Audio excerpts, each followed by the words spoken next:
And without further ado, it's time to start eavesdropping now.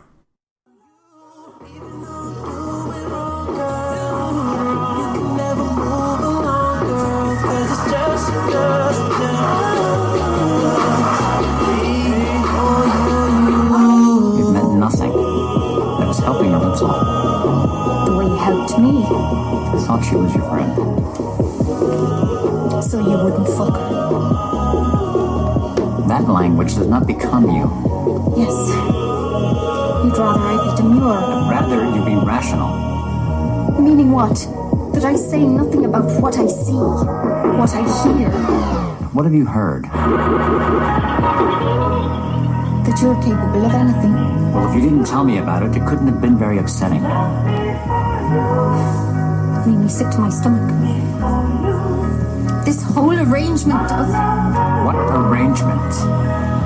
That I'm to accept what you tell me and ask nothing more. That I aid you in the business you conduct and pretend I don't know what that business is. I don't recall you ever saying no to anything I put in front of you. You make a little noise every now and then to remind me what a good person you are. But a good person wouldn't be here right now. That was Trigger. So, what's going on, folks? I see you eavesdropping. Episode, what? 13? 14? I think it's 12. Nah, it can't be 12. 13. It was 13. It's 13. 13. Oh yeah, 'cause we just dropped 12. We shot 12. Oh yeah, so 13. What's up, folks? It's me, Rich. What's up, people? Straight. But of course, Corey and as always. We have some guests sitting in though. So introduce yourselves. I actually don't want to say my name because of the topic. In case I say something, so Don't worry about hi. it. Hi. So guest number one, Guest we'll one. call her Jane Doe. Number one. Jane Doe. Jane is white. Yeah, that's Janet. true. Red bone. Shaquanta one. Janine Doe. Man, this gonna be a good episode. Is there a balance? Mocha. Is there a middle ground? Yeah, I don't know, man. Do you want to say your Jenny? name or? I don't know if there's a middle ground. All right. I thought Janet was good. All right, let's go with Janet. All right. This is Janet Doe over here. Jan Doe? We'll call it Janet Williams. Doe is still white, so we'll call it Janet Williams. That was still white. You know, the anti-show. Do you want to introduce yourself? I will. I am Shannon Doa. And you know her. Oh, ready. Oh, Shannon hey. Doe, and you know her So in the building, In the man. mountains. Nigerian, baby. There it is. There it is. And how do you know us, Shannon Doe? Well, my lovely husband is to my left, Richard Washington. For those that can't see us, that's me, I Richard. was going to get to that. Yeah, I was going to describe Claim your you. shit, Rick. Oh, Hey, Rick. Happy 4th, happy post 4th for those that celebrated and those who just wanted the day off. I know for me, you went to work Monday and Tuesday, most of it, and then you try to drink a little bit, but you can't because you got to wake up. It was like a second Monday. Yeah, Yeah. that's like the worst. Oh my gosh. I didn't even know what day it was today. I didn't either. case of the moon days. I was a little thrown off. It was a rough day. But we made it through. I didn't drink too much. It's been hot around here.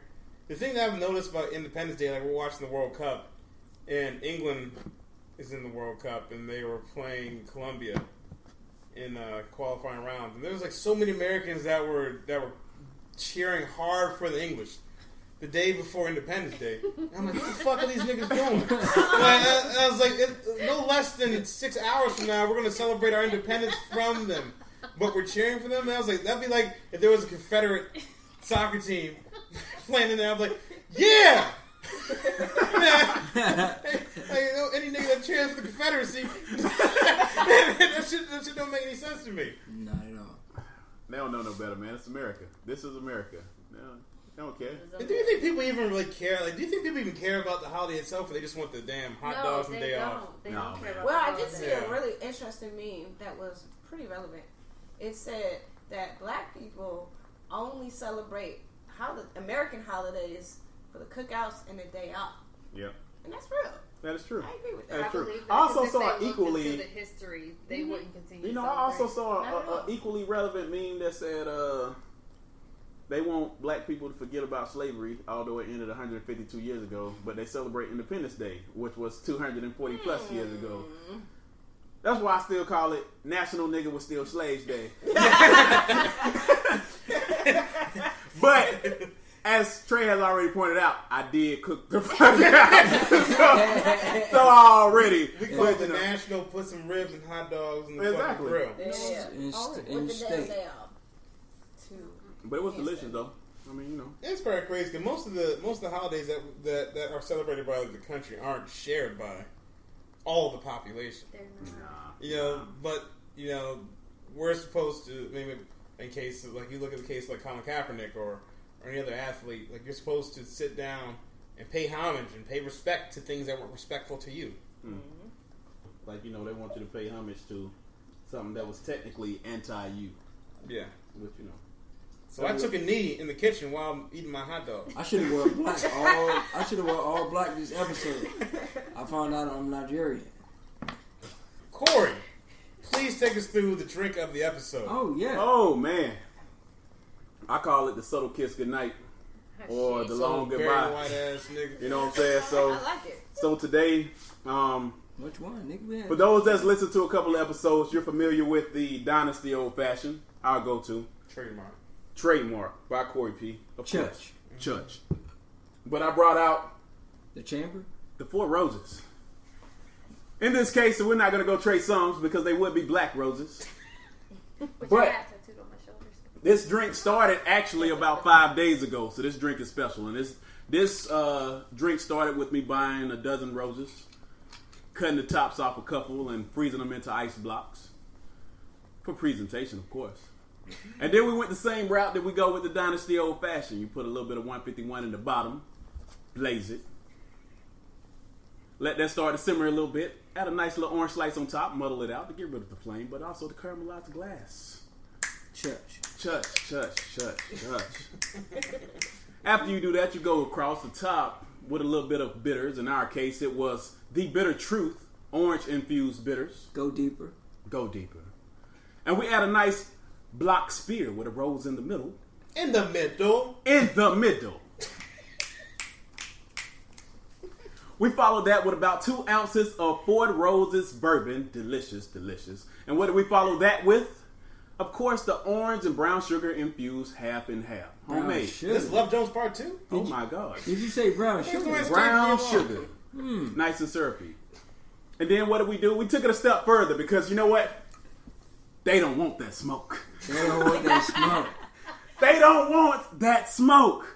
So, of course, we brought out the apple wood and the smokers. We smoked them in-house with my new and improved cocktail smoker to add that apple wood flavor to it. And after we did that, we went around the rim of the glass with a nice orange peel to add a little bit of that citrus, sprayed the citrus into the glass, and then we flamed it with a little bit of 151 infused with Grand Marniers for that flame. Because you niggas don't want that smoke. Smoke.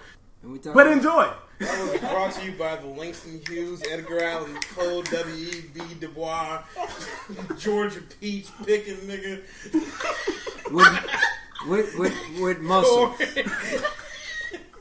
Only nigga with muscles I know they can write a poem, edit it himself, make a drink, load a gun. Trey fucked up. Fucking.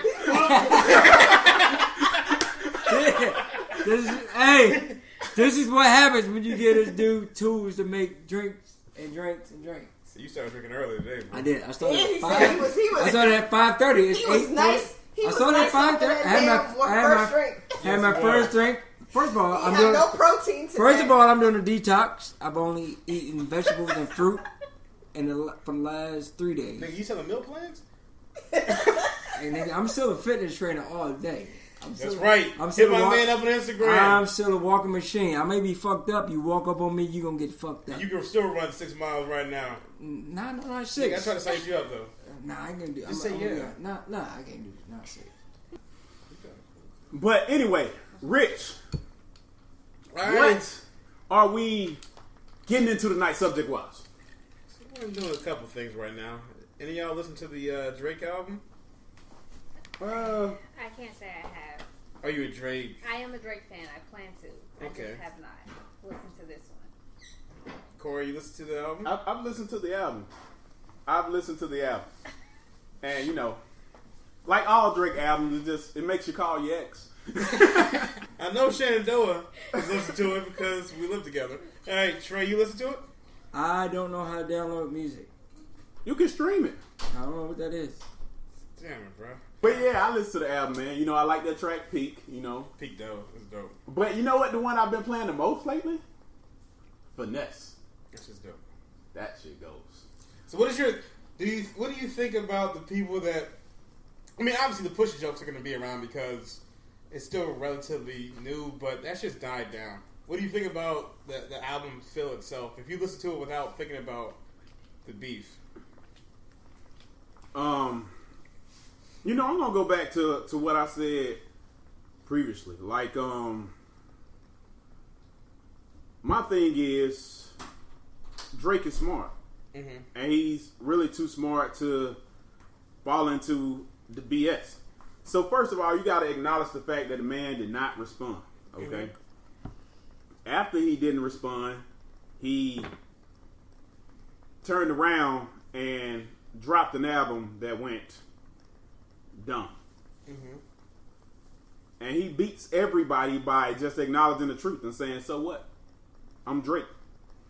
I'm going to sell 1 million albums, and you're not going to do anything about it. So, what's the big deal? So, here's the thing. Pusha came and talked about the fact that the man had a kid. The man turned around and made 2 or 3 songs about the fact that he had a kid, and they were all bangers. Had he dodged it, it'll probably be more relevant. But he didn't dodge it. He took it head on. Whereas he told Pusha, you're older than a nigga you're running behind. How do you respond to that? Sure. You can't. Anybody that's ever dissed Drake, and that's why I got to give him his credit. Because originally, like, I was back and forth on Drake. And then eventually I'm like, all right, this kid is on it. But what the man has above everything else is integrity. And you just can't put a price on that, right? So, like, he came straight up and was just like, yeah, not only do I got a kid, now it's proven to be my kid. Now I'm going to take care of my kid. Let me drop 3 or 4 tracks, make $1 million plus off my kid. And let me go ahead and still bury your career. Because who's listening to Push album? No way. Today is a good question.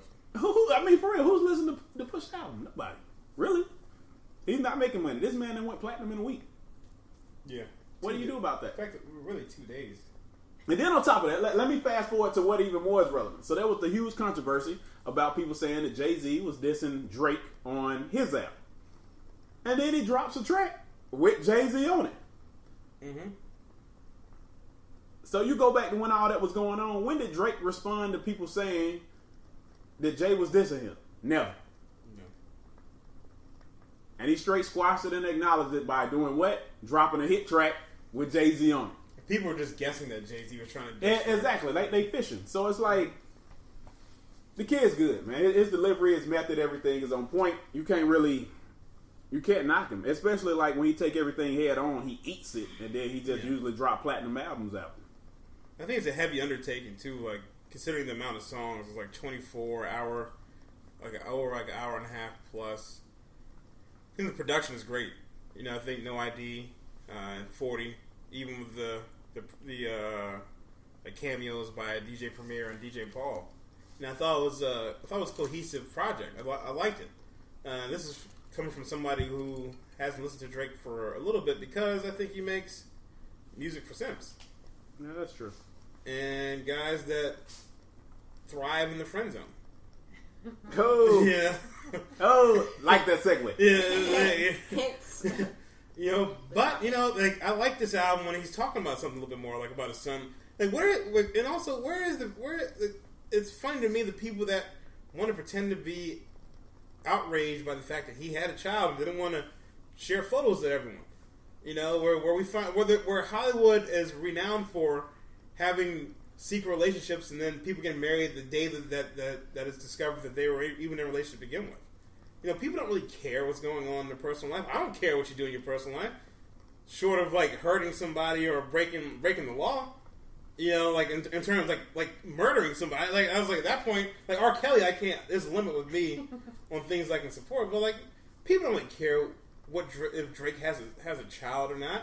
They're just there for the jokes. So 19-year-old pussy is where you draw the line. Yeah, man's gotta have limits. Man's gotta have limits. But